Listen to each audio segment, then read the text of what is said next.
Rumah minimalis dengan konsep Japanese style. Menarik. Let's go.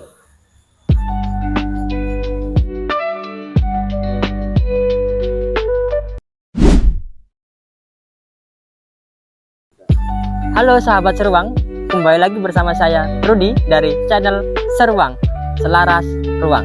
Nah, saat ini saya akan mereview salah satu perumahan di Jogja. Nama perumahannya Oishiyana Village. Rumah minimalis dengan konsep Japanese style. Seperti di belakang saya ini rumahnya. Ini adalah rumah minimalis tipe 36 dengan konsepnya Japanese style. Saat ini saya berada di depan rumahnya, tepatnya di area carport. Carportnya ini kurang lebih lebarnya 4,5 meter. Jadi sudah sangat nyaman untuk mobil dan bisa untuk motor juga.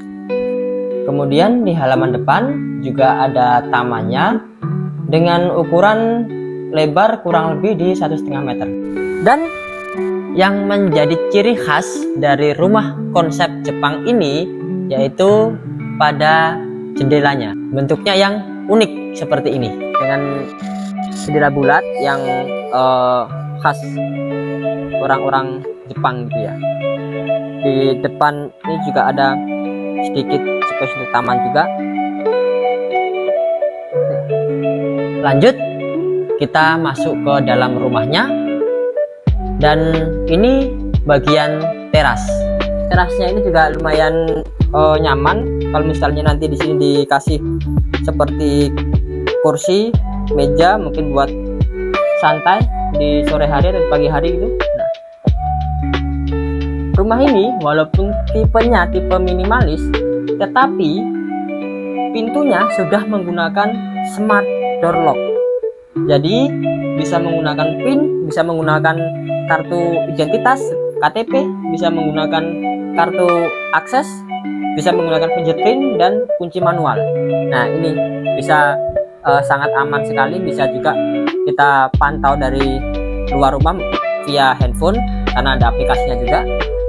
Yuk, sekarang kita masuk ke dalam rumahnya. Nah, begitu kita masuk, kita langsung disambut dengan ruang tamu dan ruang keluarga yang cukup nyaman.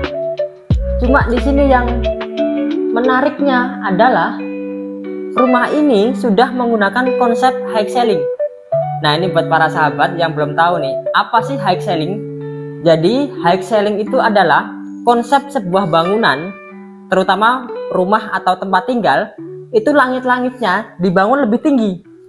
Tujuannya untuk apa? Tujuannya supaya lebih adem, terus kemudian juga ruangan ini serasa lebih luas.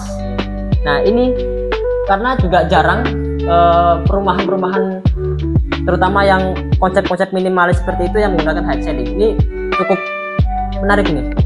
Nah, kemudian untuk pintu ini menggunakan engineering wood.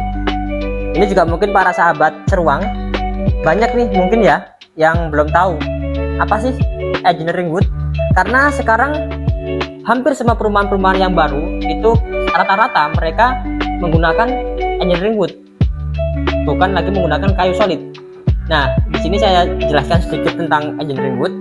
Jadi engineering wood ini tetap bahan utamanya dari kayu.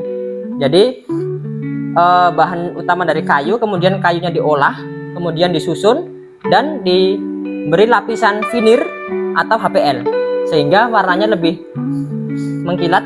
Jadi, dan keunggulannya adalah engineering wood ini dia tahan dari penyusutan dan juga tahan dari rayap.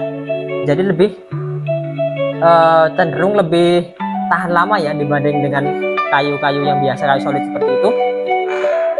Yuk kita lanjut. Nah, ini juga menariknya lagi, ternyata di belakang pintu juga ada hiasan tambahan dari HPL ini. Jadi warnanya menyatu dengan pintu. Jadi ketika pintu ditutup, kemudian kita duduk di sini memandang ke arah situ, itu auranya lebih menyatu ya, lebih enak dipandang aja gitu ya. Oke, sampai sini membuat emis ya. Kita lanjut. Oh ya, rumah ini itu luas bangunannya itu 36 meter persegi dengan luas tanah kurang lebih di 72 meter persegi. Ada 2 kamar tidur dan juga 1 kamar mandi. Nah, ini kita masuk di salah satu kamarnya yang depan, yang tadi ada jendela bulatnya ini adalah kamar utama. Kamar utama dengan tipe 36, kamar utama segini nyaman, cukup nyaman, dan hiasan-hiasannya menggambarkan Japandi. Kita lanjut. Ini juga sama. Jadi untuk pintu-pintunya di sini ternyata semuanya bukan hanya di pintu utama aja, ternyata pintu kamar mandi semuanya juga menggunakan engineering wood. Dan ini kamar keduanya. Kamar kedua ini kamar untuk anak. Untuk ukuran anak ini cukup luas dan nyaman, keren, sangat cukup ya untuk ukuran anak. Dan dinding-dindingnya dikasih lukisan, memang membuat anak lebih betah di kamar ini ya. Oke, kita lanjut untuk ruangan yang terakhir. Ini ruangan yang terakhir yang di sini ada kamar mandi. Nah, kamar mandinya dengan rumah minimalis tipe 36, kamar mandi segini nih, ini harusnya ini kamar mandi untuk rumah-rumah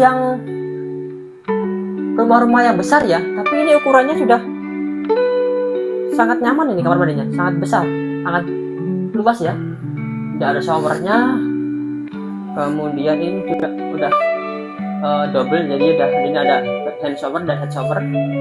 Kemudian klosetnya juga, ini tempat sabun. Kemudian ini untuk dindingnya juga warnanya, teksturnya itu menyatu ya, keren. Oke, sampai sini bisa membuat saya emes ya dengan rumah ini ya. Walaupun rumahnya konsepnya minimalis, tapi ternyata banyak hal yang kita temukan itu yang tidak diterapkan di rumah minimalis yang lainnya, seperti high ceiling itu juga jarang kita temukan di rumah minimalis yang lainnya. Kemudian kamar mandi dengan ukuran seluas ini itu juga jarang banget. Nah, kita ke ruangan yang terakhir. Ruangan yang terakhir yaitu adalah areanya yang paling disukai oleh ibu, apalagi kalau bukan dapur, ya kan? Nah, yuk kita ke dapurnya. Dapurnya ini dia berada di belakang rumah ya, di belakang rumah, dan konsepnya open space. Jadi di sini memang area terbuka untuk dapurnya, ada zinknya untuk cuci piring, untuk bersih-bersih. Kemudian di sini kompornya, area kompor, dan ternyata di belakang juga ada tamannya ya. Ini bisa juga untuk kolam ikan, mungkin kalau misalnya para sahabat yang suka sama ikan-ikan gitu, memelihara ikan, jadi bisa dikasih dibuat kolam untuk kolam ikan. Dan ini space-nya ini bisa juga untuk tempat nyuci atau mungkin jemur.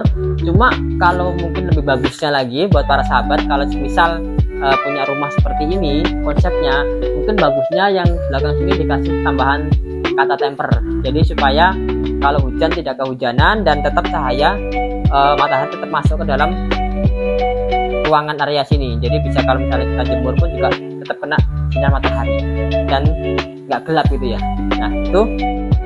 Nah, cukup review dari saya segitu aja. Mungkin buat para sahabat yang punya rekomendasi perumahan terutama di Jogja dan sekitarnya yang bisa kami review, bisa di komen di kolom komentar.